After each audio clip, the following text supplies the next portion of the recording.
to the Exercise is Medicine News Roundup. I'm Sarah Hodson, clinical exercise physiologist and the founder and CEO at LiveWell Exercise Clinic.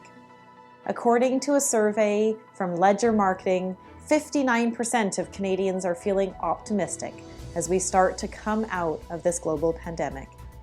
In the national survey, 63% said their mental health had declined in the last year. Lockdowns have had an effect on exercise and eating habits. We are moving less and we have gained an average of 6 to 10 pounds. We are also using alcohol and cannabis more. The role of exercise to guide us out of the pandemic is essential for our physical and mental health. And to help our long-term savings goals, we're going to explain why. Here is what made the news radar at LiveWell in June.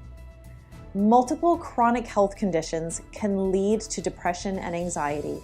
A major study published in The Lancet this month showed that 2 or more physical health conditions increase a person's chance of developing depression and anxiety.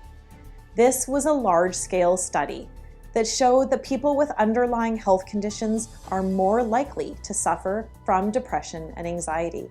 This study involved 150,000 middle-aged adults in the UK. It looked at how 2 or more conditions increased the risk. Respiratory conditions such as asthma and emphysema further increase the risk of developing depression. Gastrointestinal conditions and pain disorders such as IBS also increase the risk of depression. Our takeaway here is that we have to stop thinking about our physical and mental health as silos. Our physical and mental health are completely intertwined. The body is a complete system, and each aspect relies on each other. Lifelong exercise leads to major health savings. We know exercise contributes to longevity and a happier and more purposeful life, but it also helps our bank accounts. A US study found that people who began exercising in middle age saved anywhere from $875 to $1,875 annually on healthcare costs after the age of 65. This study was published in the British Medical Journal and analyzed US data comparing time spent exercising with Medicare claims. The study participants were mainly Caucasian Americans, but it was a big study with more than 500,000 Americans and really looked at the long-term results. The participants were asked how many hours each week they exercised and also provided researchers access to their Medicare claims. Men and women who reported exercising moderately throughout their lives, walking or otherwise, saved $1,350 annually on healthcare expenses after reaching the age of 65 compared to those who were sedentary. A different group who ramped up their exercise during their 20s actually saved on average $1,875 annually after the age of 65. We need to start everyone early. A third group who only started exercising in middle age still saved $825 on their healthcare costs compared to their sedentary counterparts.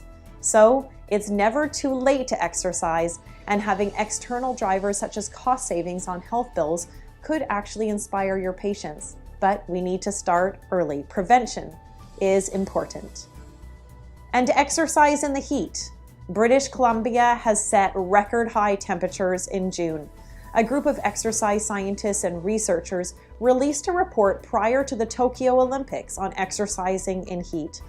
At LiveWell, we have written guidelines for our members, many who live with different chronic health concerns like obesity and diabetes.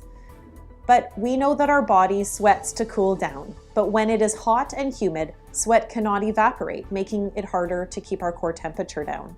Heat-related illness can be serious, and the signs of heat-related illnesses are a high fever, severe headache, lack of sweating, vomiting, fast heart rates, fast breathing, even seizures.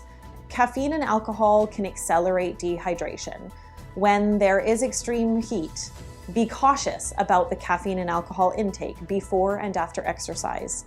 And people with diabetes run an increased risk of heat illness, as well as those people with heart conditions really should avoid exercise in the heat. Exercise in the early morning or the late evenings is better, and exercising in a cooler, perhaps air-conditioned setting. Over 40 degrees Celsius can actually be considered too dangerous to exercise outdoors. So our key takeaway here is that people with underlying health conditions should only really exercise in cooler areas in order to avoid heat. And finally, should you still ice an injury? If we have sore muscles, we should ice them, right? Well, maybe not. Exercise science has long supported icing to help treat an acute injury.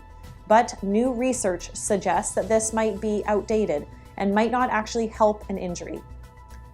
We know that icing reduces temperature and blood flow to the injury or overworked muscles, which in turn moderates pain and inflammation in the soft tissue. Less inflammation means there is less chance of a secondary injury and a greater opportunity for accelerated healing. After a strenuous workout, the body sends pro-inflammatory messages. Ice might actually stall those messages. And a few recent studies suggest that icing might delay the body's natural healing process. Most of the studies have been done on mice, and therefore, if you are going to ice, avoid the ice gel packs that could damage the skin and use a frozen bag of peas, which promotes better and deeper cooling. But if you are injured, heat might be better, or just leave the body to heal itself.